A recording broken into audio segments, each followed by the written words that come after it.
Hello， 各位老司机，晚上好。聊车嘛，咱们总有个误区，觉得买新车就是稳赚不赔的资产。但今天我得给你泼盆冷水，让你彻底清醒一下。我手上有份名单，上面有10款车，预计到2026年就会悄悄溜进 4S 店。但你可千万别当冤大头，他们就是传说中的理财产品，买了钱包直接给你干瘪一半，肠子悔青那是轻的。他们在 4S 店的灯光下，那叫一个光鲜亮丽，帅的没朋友。可一旦你把车开回家，噩梦才刚开始，分分钟让你体验什么叫买车一时爽，还贷火葬场。所以今天这期视频咱们就来排雷。根据可靠数据，我给你把这10款后悔药从第10名排到第1名。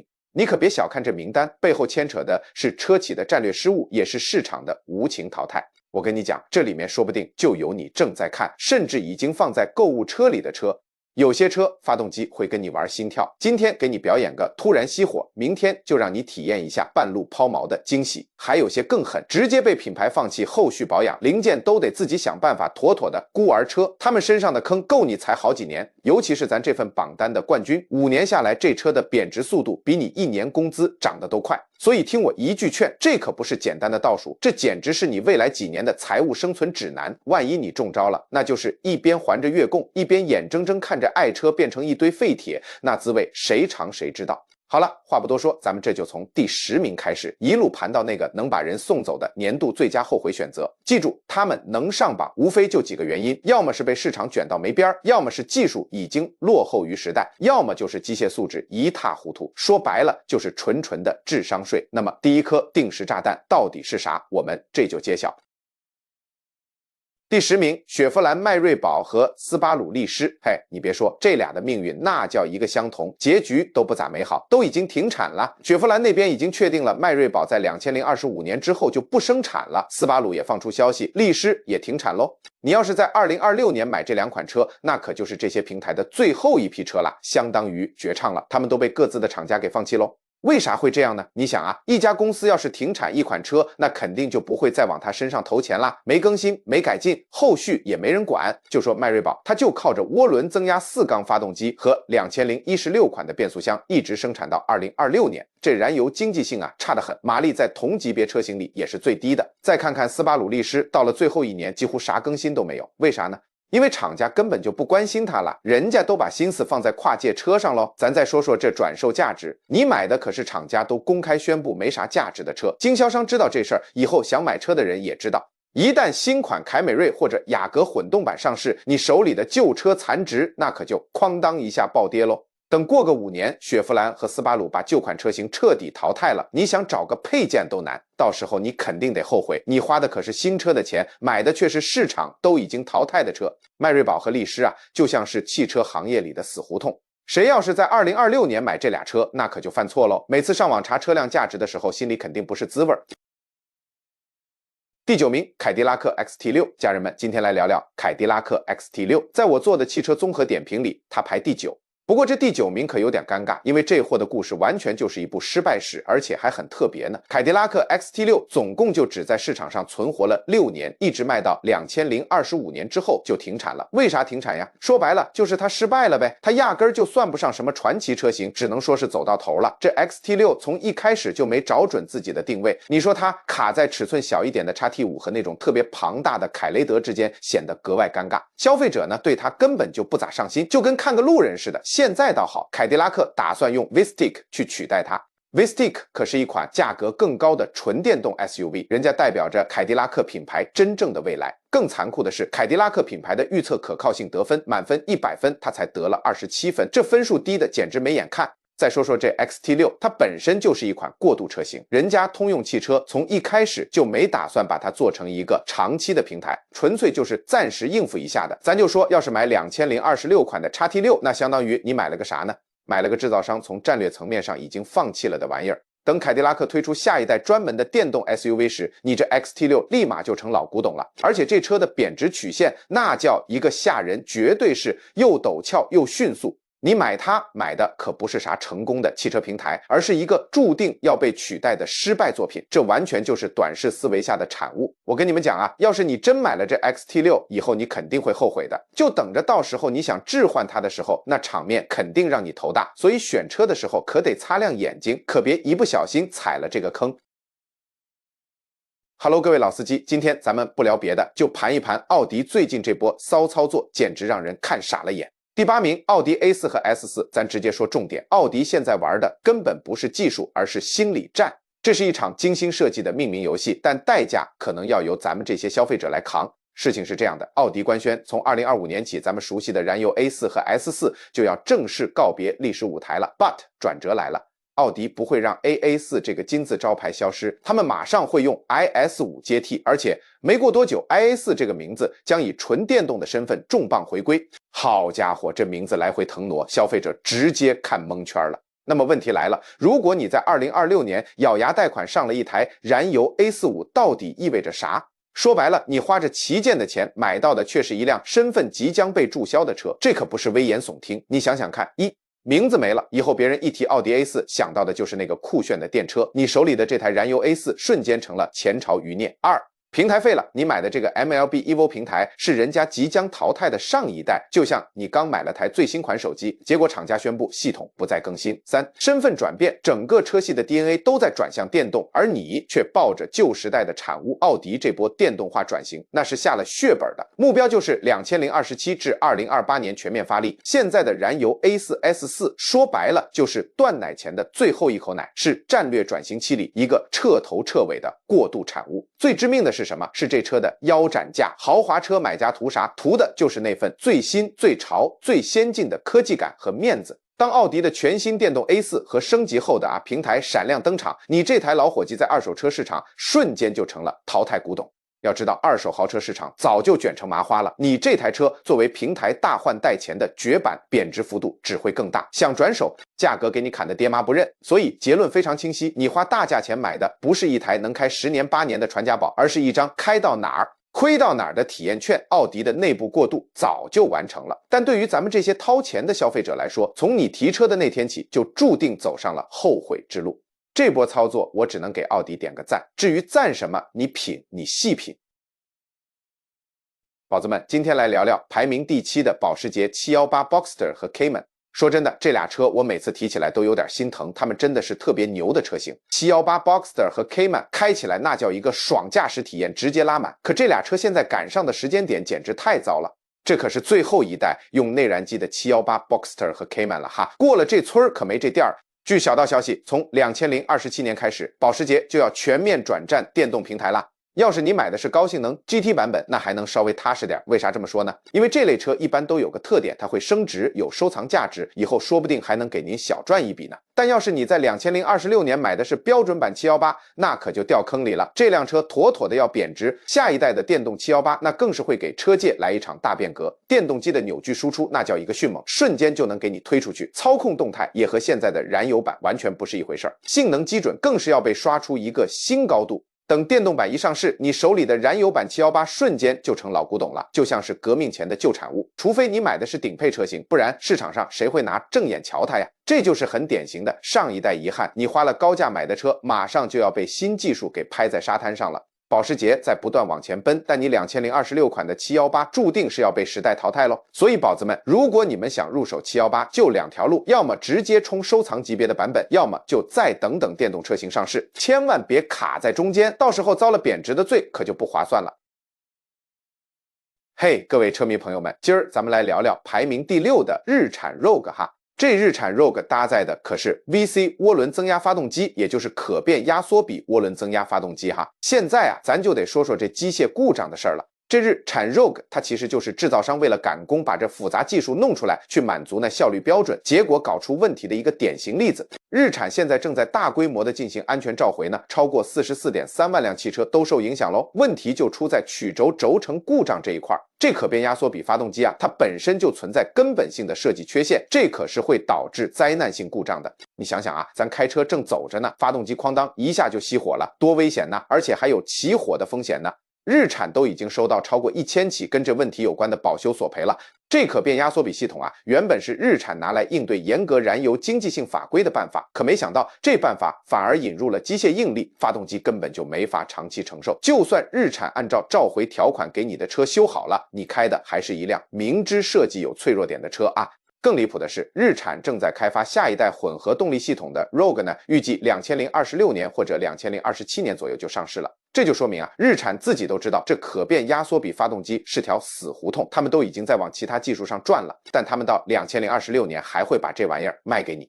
你要是买了搭载可变压缩比涡轮增压发动机的 Rogue， 那可就意味着你得一直担惊受怕，生怕这发动机闹机械故障。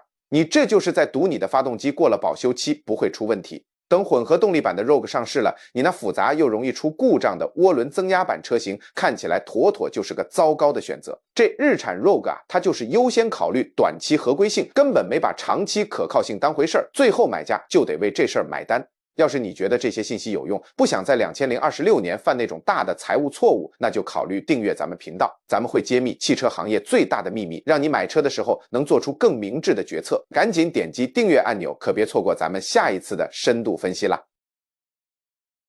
第5名的起亚索兰托，这玩意儿搭载了个 2.5 升涡轮增压发动机，配的是双离合变速器。不过呢，它可是榜单上最让人闹心的车型之一。为啥这么说呢？起亚其实心里门清，知道这款双离合变速器有问题，但它根本不当回事儿，也不愿意去修复。这搭载 2.5 升涡轮增压发动机的起亚索兰托，配的是8速双离合变速器。巧了，这款变速器之前还在现代圣达菲上用过。要知道，现代和起亚可是姊妹公司，他们好多东西都是共享平台的。重点来了哈，现代在2026款圣达菲上直接把双离合变速器给取消了，换成了液力变矩器自动变速器。为啥这么干呢？主要是担心可靠性问题，还有召回的风险。现代的一位发言人都公开说了，液力变矩器能带来更好的整体驾驶性能。这话啥意思？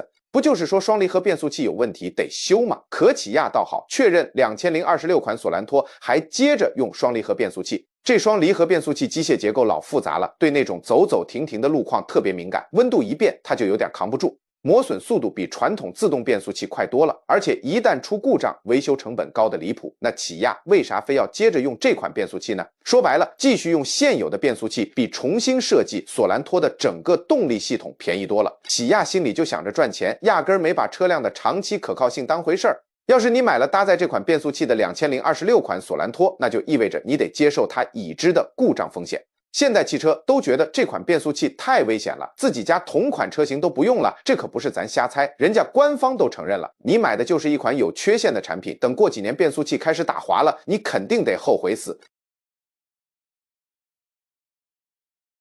各位车友们，今天咱来聊聊在相关排名里排第4的雪佛兰 Blazer EV。这 Blazer EV 啊，堪称第1代车型软件灾难的典型案例。这软件问题那可真是一堆一堆的，搞得雪佛兰都发了临时停售令，消费者报告更是直接警告买家千万别碰这款车。而且这些问题可都不是小毛病，严重起来能直接让车辆系统崩溃。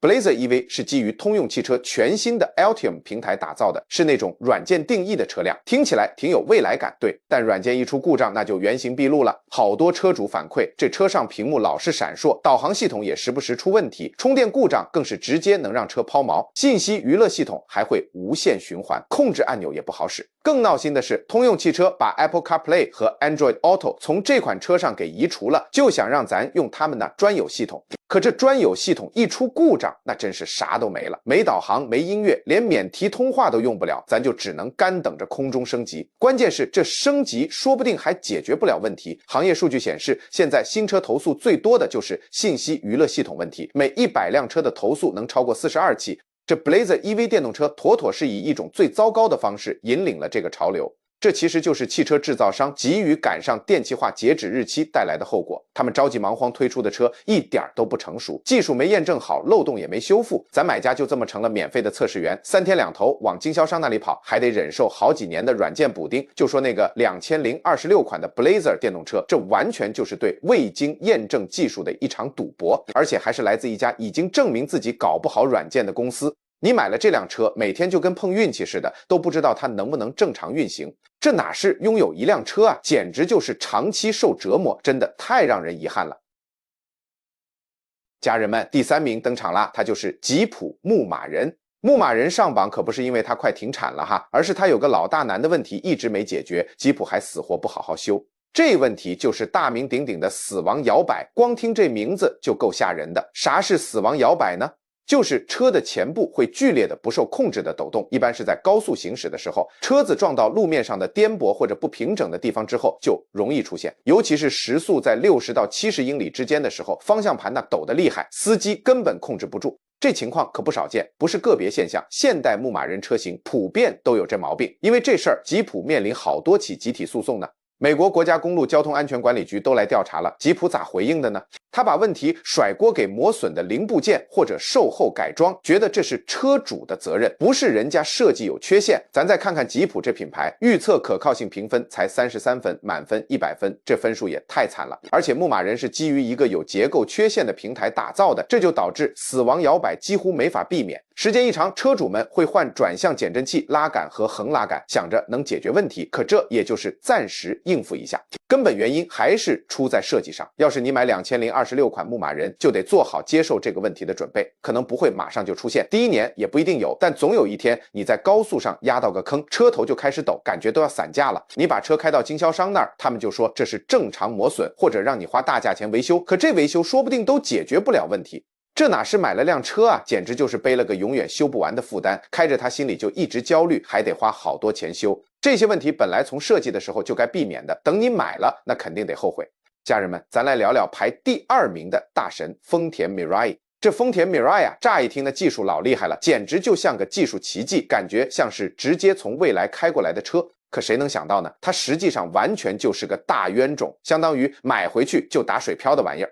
它是氢燃料电池汽车，这名字一听就自带未来科技感，特高大上，是不？但等你回过神来，就发现美国这加氢基础设施那可真是垮得稀碎。再说说这 Mirai 的5年残值，那预计得是整个汽车行业里最差的。咱说这个数可能挺夸张，高达206%呢。这啥概念？就是你花大价钱把这车买回去，5年之后它差不多得贬值80%。这哪是折旧啊，简直就是直接把你的钱包按在地上摩擦，妥妥的财务毁灭。为啥会这样呢？主要是加氢站越来越少，好多都消失了。现有的那些加氢站也经常没氢气，设备还老出故障，动不动就突然关门，连个通知都没有。除了加州那几个特定的地方，这大车基本就没法用。你想开车出去浪，可没地儿加氢啊，这不是干瞪眼吗？丰田其实车造的还行，这 Mirai 本身性能啥的都挺不错，但问题是它得依赖加氢基础设施啊，可这玩意儿根本就没咋建起来，而且情况还越来越糟。氢能源一直就没像行业期望的那样在乘用车领域普及起来，投资不够，加油站也一个个关门大吉。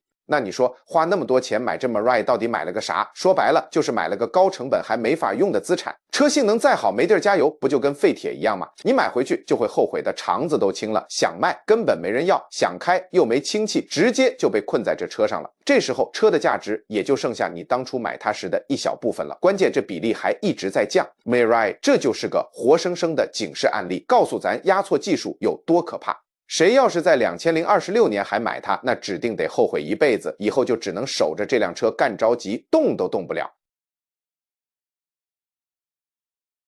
2026年智商税之王，这车买完肠子都得悔青。Hello， 各位老司机，今天咱们不聊神车，专聊雷车。要说未来2年买哪款车最容易让人拍大腿直呼我当年真是脑子进水了，答案可能很多人想不到，今天他自己就站出来了，奔驰 EQE 轿车。兄弟们，这玩意儿堪称理财产品里的反向印钞机，绝对是豪华电动车里的价格屠夫，只不过图的是你自己的钱包。不信，数据给你扒得明明白白。根据市场数据，这车的贬值速度堪称丧心病狂。5年下来，价值能直接腰斩，再砍一刀，预计贬值52%，这是什么概念？你现在买个2023款，满打满算才2年，手里这车就已经缩水了好几万。这笔钱够你加几年油，或者换个顶配的音响系统了。这到底是为什么？奔驰这是疯了吗？